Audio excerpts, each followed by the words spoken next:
যারা কর্মসূচিতে অংশগ্রহণ করেছেন, আমাদের উপস্থিত নিয়ে কথা হয়েছে, কর্মসূচিতে যারা উপস্থিত করেছেন তারা সত্যিকারের প্রকৃত কর্মচারী বান্ধব, কর্মচারীর নেতা।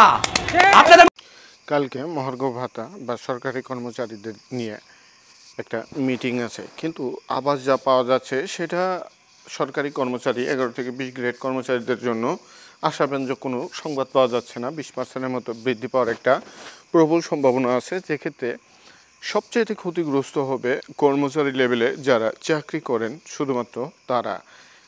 এখন 8,250 টাকায় যারা চাকরি করে তার সর্বমোট কতই আর বাড়বে? 1600, 1700। সেক্ষেত্রে 1000 টাকায় যদি কেটে নেয় আগের সরকারে, সেক্ষেত্রে 4 থেকে 500 টাকা তার বাড়বে, যেটা আদৌ বাজারের প্রেক্ষিতে যৌক্তিক নয়। একটা পরিবার চালাতে ন্যূনতম যেই পরিমাণ বেতন দরকার অবশ্যই সরকারের তা দেওয়া উচিত। তা না হলে কর্মচারীরা করবে কি? বাধ্য হয়ে এদিক এদিক অনৈতিক কাজে লিপ্ত হবে।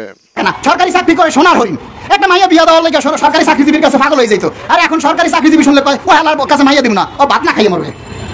আমরা 200 টাকার টিফিন ভাতা যা 30 দিনের জন্য কর্মচারীদের দেওয়া হয়। শিক্ষা ভাতা 500 টাকা একটা ছেলে মেয়েকে পড়াতে দেওয়া হয়। এই ভাতাগুলো কি এখনো যৌক্তিকতা হারায়নি? এই সাংগঠনিক লোক ছাড়া ঢাকার কেউ আসেনি। আপনারা যারা এসেছেন সবাই ঢাকার বাইরে লোক। আমরা আপনাদের কাছে কৃতজ্ঞ, কারণ আপনারা গাড়ি ভাড়া দিয়ে অনেক দূর থেকে এসেছেন। আপনারা যারা আমাদের এই দাবির কথাগুলি প্রচার করেন, আপনাদের কাছে অসংখ্য ধন্যবাদ। বর্তমানে যে সরকারি চাকরির অবস্থা, এখানে চাকরি নেওয়াই বর্তমানে জন্ম আজন্ম পাপ হয়ে দাঁড়িয়েছে কর্মচারীদের জন্য। অথচ বাজারে গরুর মাংসের দাম আমাদের জন্য 700 টাকা, ওই সচিবের জন্য 700 টাকা। আজকে 10 বছর আমাদের বেতন বৃদ্ধি নেই, 10টা বছর পর্যন্ত আমাদের কোনো বেতন বৃদ্ধি নেই। এর মধ্যে আমরা বহুবার গত সরকারের কাছে আন্দোলন করে রাস্তায় দাঁড়িয়েছি, আমাদের কথা শোনেনি। কারণ নোবেল বিজয়ী, শান্তিতে নোবেল বিজয়ী বা আর এই যে সরকারি কর্মচারীরা, তাদেরকে মহার্ঘ ভাতা দেওয়ার জন্য আপনারা একটা কমিটি গঠন করলেন। সেই কমিটি গঠন করার পরে কার্যক্রম স্থগিত করে দিলেন। কি কারণে কমিটি গঠন করছেন আর কি কারণে স্থগিত করছেন? বাংলাদেশের সরকারের ইতিহাসে এই প্রথম কমিটি গঠন করে, মহার্ঘ ভাতার কমিটি গঠন করে আবার সেটাকে স্থগিত করছে। পত্রপত্রিকায় 20% মহার্ঘ ভাতা দিবে। ও ভাই, 20% মহার্ঘ ভাতা দিবেন, আপনি গত কয়েক মাস আগে প্রস্তাব করলেন 4000 টাকা সর্বশেষ নিম্ন, আর সেখান থেকে আবার 5% যেটা আগের সরকারে দিয়ে গেছে সেটাও আপনি নিয়ে যাবেন। তো থাকলো কি? 3000 টাকা। সর্বনিম্ন 5%-এ 1000 টাকা থাকে, সেখান সেই 1000 টাকা যদি বাদ দেন তাহলে আপনার থাকে 3000 টাকা। আর এখন সেটা বাদ দিয়ে এখন আবার বলতেছেন 20% দিবে। তো 20%-এ 8,250 টাকা আছে, 1650 টাকা। সেখান থেকে যদি 1000 টাকা মানে 5% বাদ দেয়, থাকে 650 টাকা। 650 টাকা দিয়ে কি করবো? ওরা আপনারা রাগ করে নিয়ে যান।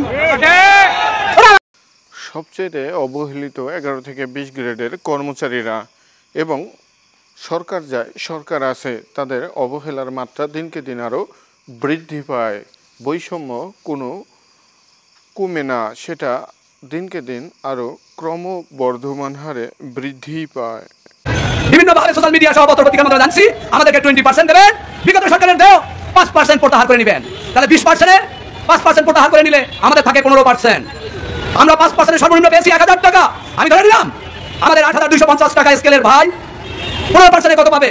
1200-1300 টাকার বেশি নয়।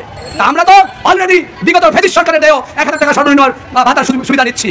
আপনি আমাদের কর্মচারীদের প্রত্যাশার কথা উপেক্ষা করে আপনি আবারও মন করা ভাবে আপনার অর্থ মন্ত্রণালয় দিয়ে আমাদের কথা না শুনে, আমাদের প্রতিনিধিবৃন্দুর কথা না শুনে আপনি আবারও তামাশা শুরু করে দিয়েছেন অর্থ মন্ত্রণালয়ের মাধ্যমে। আমরা মানববন্ধন করেছি, আমরা প্রেস কনফারেন্স সহ একাধিক কর্মসূচি পালন করেও বিগত সরকারের কাছ থেকে পূর্ণতান্ত্রিক কর্মচারীদের অধিকার রক্ষায় চেষ্টা করেও ব্যর্থ হয়েছি। যাই হোক, মিনিমাম 5,000 টাকা এবং সর্বনিম্ন 50% মহার্ঘ ভাতা দিতে হবে সরকারি কর্মচারীদের।